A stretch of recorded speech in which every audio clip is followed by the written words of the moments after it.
Estoy casi seguro que en algún momento habéis escuchado hablar sobre la lanza del destino, la lanza que se presume fue la que punzó el costado de Jesucristo y la misma lanza que Hitler quería tener en su poder para poder usar como arma secreta. Hola amigos, bienvenidos a una cita con la historia. Te recuerdo que puedes suscribirte al canal, dar un like y compartir en tus redes sociales. La Biblia nos cuenta, en el Evangelio de San Juan, que Jesucristo fue crucificado junto a dos ladrones y que se aproximaba el sábado, día sagrado para los judíos, por lo cual no querían que los cuerpos permanecieran allí, pues no podían recogerlos por ser el sábado. Se decidió quebrar las piernas de los crucificados, lo cual era una práctica común, llamada crurifragium. Se acelera la muerte de los crucificados, pero a Jesús no le hacía falta, ya estaba muerto.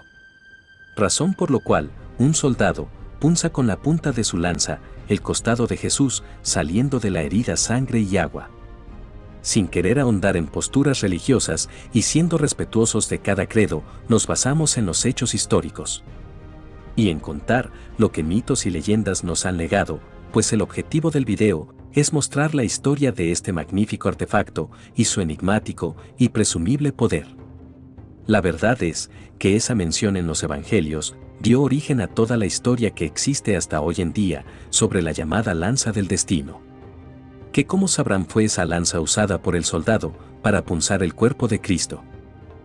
Cuenta la tradición que ese soldado se llamaba Longino, es mencionado en un evangelio apócrifo, el de Nicodemo, el cual era un judío, y está mencionado a su vez en el evangelio de Juan. Cuenta Nicodemo que el soldado era un centurión romano, que guardó la lanza. Lo cierto es que con el devenir de los siglos, comienzan a aparecer muchas lanzas. Y sobre todas y cada una de ellas, se asevera es la auténtica. Actualmente conocemos sobre 3 de ellas que han sido las más relevantes. Una está en manos del Vaticano, otra en Armenia y la más famosa la de Viena. En este video, hablaremos sobre las 3 lanzas existentes, y sobre el poder y la maldición que ella encierra. Lanza armenia.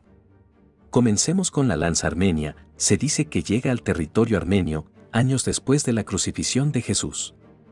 Se señala que fue el apóstol Judas Tadeo quien la lleva allá e inicia la conversión de los paganos al cristianismo, cayendo rápidamente en litigios con los sacerdotes paganos y estos le hacen decapitar por el monarca.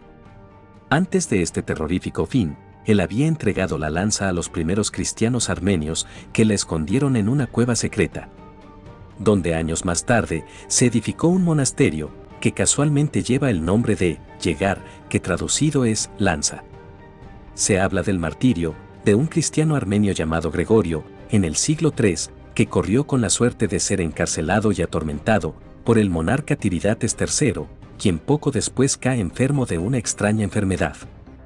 Siendo llamado Gregorio a curar al monarca a través de su fe, se dice que éste le sana usando la lanza del destino, y por esa razón el monarca se transforma al evangelio y todo su reino.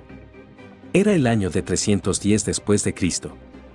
Este cristiano Gregorio llegó a ser conocido como Gregorio I, el iluminador, fundador y santo patrón de la Iglesia Apostólica Armenia, poseedor de la lanza que se encuentra actualmente en la Catedral de Techmiadzin. Esta lanza ha sido examinada por la ciencia y dentro de los estudios analizados está el hecho que no se trata de una lanza romana. Primera característica que se ve con solo admirar, la forma no corresponde con las lanzas romanas de la época de la crucifixión de Jesucristo. Este hecho es bien conocido por la Iglesia armenia, que argumenta que puede ser una lanza usada por los soldados judíos de la época. La lanza del Vaticano. De esta lanza no se supo nada por mucho tiempo. Fue el año 615 cuando los persas conquistan Jerusalén y saquean la ciudad. Y toman sus reliquias. Hay algo de oscuridad en este periodo y no se sabe a ciencia cierta qué sucedió. Salvo que la lanza se partió en 2 fragmentos, uno más grande que el otro, y cada pedazo siguió un camino distinto. El trozo más pequeño fue a parar a la ciudad de Constantinopla, allí sufrió algunas modificaciones, se le añadieron joyas y fue fijado a un gran crucifijo.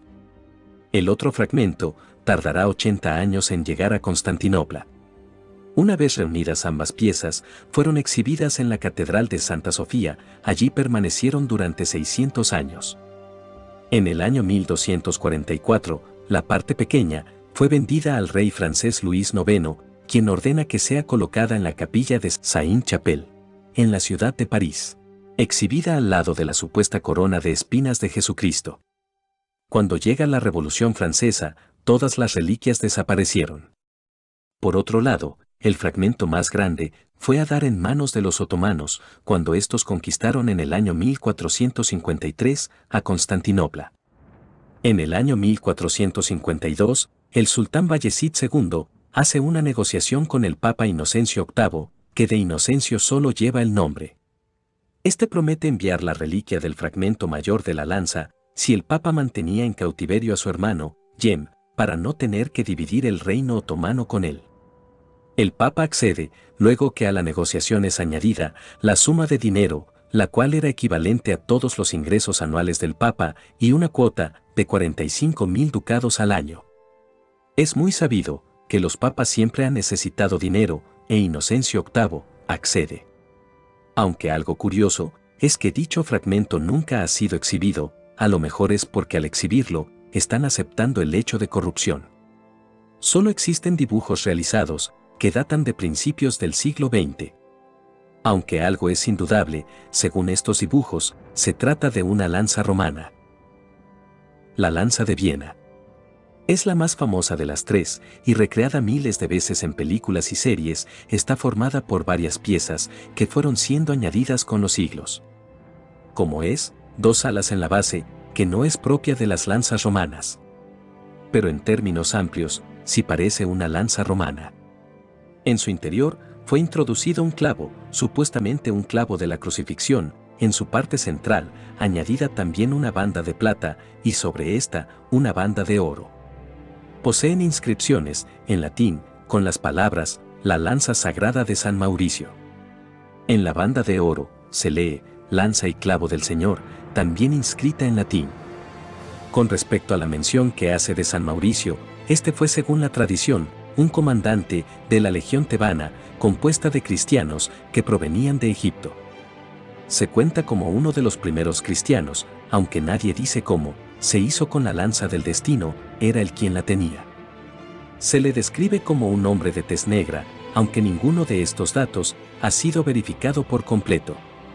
El destino de este comandante y sus hombres, se dice, que fueron ejecutados por el emperador Maximiano, al negarse a pelear contra cristianos y negarse a dar ofrendas a los dioses romanos. Se dice que su lanza terminó en las manos del emperador romano Constantino I, quien puso a prueba los supuestos poderes que otorgaba la lanza a quien la poseyera. Era el año 312, y Constantino estaba a punto de enfrentarse a Magencio por el control total del imperio. Cuenta el cronista Eusebio de Cesarea que el emperador tuvo un sueño donde el dios cristiano le prometió la victoria si hacía pintar su símbolo del crismón en los escudos de sus soldados. Este símbolo consiste en las letras P y X, que son las dos primeras letras del nombre de Cristo en griego. Una vez pintados los escudos, y él, con la lanza en la mano, Constantino derrotó a Magencio, y se hizo cristiano, y todo el imperio.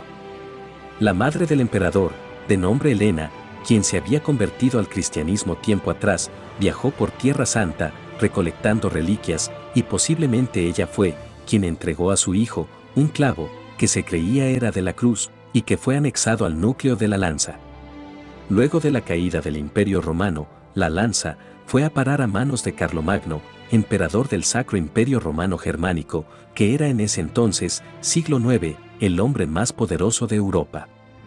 Era un cristiano devoto y creyente del poder de la lanza, por lo que procuró obtenerla, motivado por las historias del poder atribuido a su posesión. Los historiadores señalan que posiblemente haya sido Carlomagno quien añadió las alas a la lanza, pues este elemento era muy común de la orfebrería carolingia. En el año 1424, todas las reliquias del imperio fueron reunidas en el castillo imperial de Nuremberg, incluso la lanza sagrada fue enviada allí. Pero Napoleón entró en la escena mundial, y la lanza, que se suponía debería permanecer por la eternidad en ese lugar, tuvo que ser entregada a un custodio, el barón von Hügel, con la promesa de devolverla una vez finalizado el conflicto, pero para 1806 el Sacro Imperio Romano habían sido aniquilado, quedando la lanza en Viena. Esta información, bien conocida por Hitler, quien creía en misticismo y objetos con poderes, quería fortalecer su imperio y asegurarse la victoria por la vía que fuera. Una vez que Austria fue anexada al Tercer Reich, Hitler puso en marcha una operación de búsqueda y traslado hasta Berlín de la reliquia sagrada. En 1938, la trasladan desde Nuremberg a bordo de un tren blindado y la exhiben en la iglesia de Santa Catalina y luego es guardada en sus sótanos.